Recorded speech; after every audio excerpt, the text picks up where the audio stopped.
Enquiry report കൊടുക്കേണ്ട അല്ലെങ്കിൽ അന്വേഷണ റിപ്പോർട്ട് കൊടുക്കേണ്ട സമയപരിധി 8 മാസം ഉണ്ടെങ്കിൽ പോലും ഒരു ഇന്ററിം സ്റ്റാറ്റസ് റിപ്പോർട്ട് അത് 30-ാം തീയതി ജനുവരി മാസം 30-ാം തീയതി കൊടുത്തിട്ടുണ്ട്. അതിൽ റെക്കമെൻഡ് ചെയ്തിരിക്കുന്നത് SFIOയുടെ അന്വേഷണമാണ്. SFIO എന്ന് പറഞ്ഞു കഴിഞ്ഞാൽ സീരിയസ് ഫ്രോഡ് ഇൻവെസ്റ്റിഗേഷൻ ആണ്.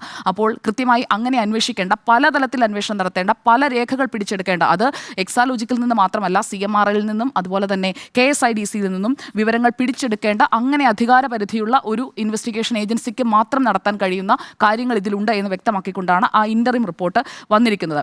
അപ്പോൾ ആ ഇന്ററിം റിപ്പോർട്ട് അനുസരിച്ചുകൊണ്ടുള്ള ഒരു അന്വേഷണം നടത്താൻ പോലും സമ്മതിക്കാതെ തടയുന്ന സമീപനം എടുത്തിരിക്കുന്നത് KSIDCയും എക്സാലോജിക്കുമാണ്. CMRLന്റെ ഭാഗത്ത് നിന്ന് ആ രീതിയിലുള്ള ഒരു മൂവ്മെന്റ് അല്ല ഉണ്ടായിരിക്കുന്നത്. അപ്പോൾ രേഖകൾ കൈമാറില്ല എന്ന് പറയുന്നത് സർക്കാരിന്റെ പൊതുമേഖലാ സ്ഥാപനമായ KSIDC ആണ്. അവർ കേരള ഹൈക്കോടതിയിൽ വരുന്നു. എക്സാലോജിക്ക് ഈ അന്വേഷണം റദ്ദാക്കണം, ഈ അന്വേഷണത്തിന്റെ ആവശ്യമില്ല, തടയണമെന്ന് പറഞ്ഞുകൊണ്ട് കർണാടക ഹൈക്കോടതിയിലേക്ക് പോകുന്നു. ഒളിക്കാൻ പലതുമുണ്ട്, അത് വെളിച്ചത്തേക്ക് വരുത്തുന്ന തരത്തിൽ ഈ അന്വേഷണം നടന്നേ പറ്റൂ. അറസ്റ്റ് ഉണ്ടാകില്ല എന്നേ പറഞ്ഞിട്ടുള്ളൂ. വീണ വിജയൻ ആശ്വാസം എന്ന് തലക്കെട്ടിടാറായിട്ടില്ല. അന്വേഷണം തുടരും. രേഖകൾ 15-ാം തീയതിക്കുള്ളിൽ കൈമാറണമെന്നാണ് കർണാടക ഹൈക്കോടതി പറഞ്ഞിരിക്കുന്നത്.